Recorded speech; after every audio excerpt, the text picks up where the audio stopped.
বিকেলবেলা করতে আহার, দেখতে পাবেন চপের বাহার। অল্প মশলা, অল্প তেল, ছুটছে নানা রকম চপের খেদ।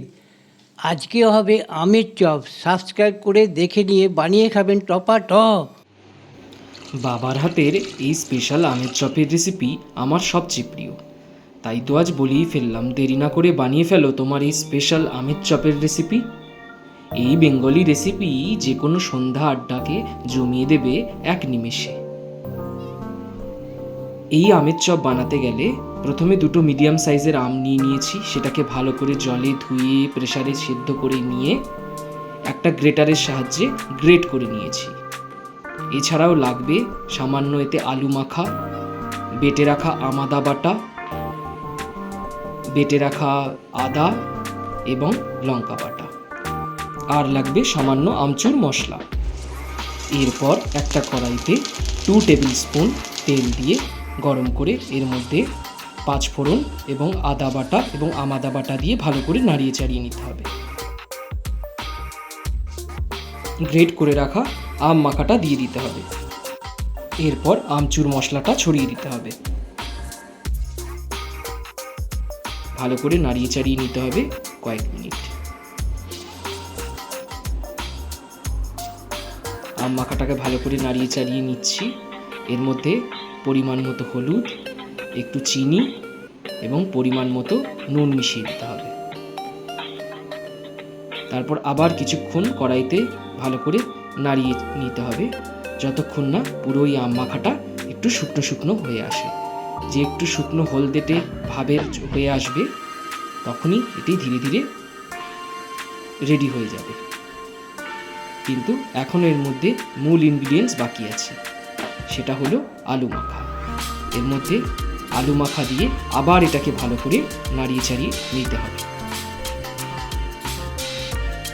কড়াইতে কিছুক্ষণ নাড়িয়ে চাড়িয়ে নেওয়ার পরে এর মধ্যে সামান্য পরিমাণ বিস্কুটের গুঁড়ো মিশিয়ে দিতে হবে। বিস্কুটের গুঁড়ো দেওয়ার কারণ হলো এতে কি হয়, মাখাটা একটু শক্ত হয়, তাতে আমাদের চপ বানাতে অনেক সুবিধা হবে।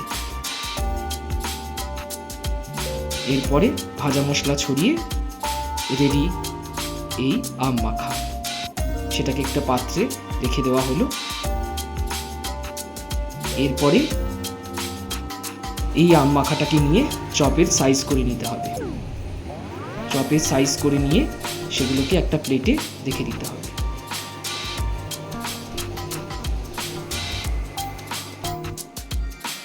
চপের সাইজ রেডি। এবারে আমাদের একটা ছোট পাত্রে 2 চামচ বেসন, 2 চামচ অ্যারারুট আর পরিমাণ মতো জল দিয়ে একটা ব্যাটার তৈরি করে নিতে হবে।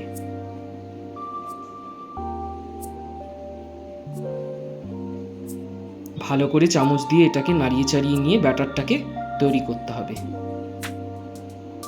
আর একটা পাত্রে বিস্কুটের গুঁড়ো পরিমাণ মতো নিয়ে রেখে দিতে হবে। এরপর আমাদের চপের যে লেয়ার, এটার কাজ শুরু।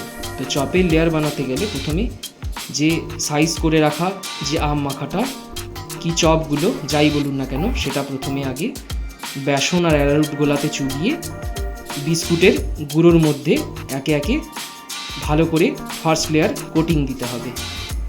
মনে রাখতে হবে এক্ষেত্রে আমাদের ডবল কোটিং লাগবে। প্রথমবার কোটিং দেওয়ার পর দ্বিতীয়বার সেম প্রসেস ফলো করতে হবে।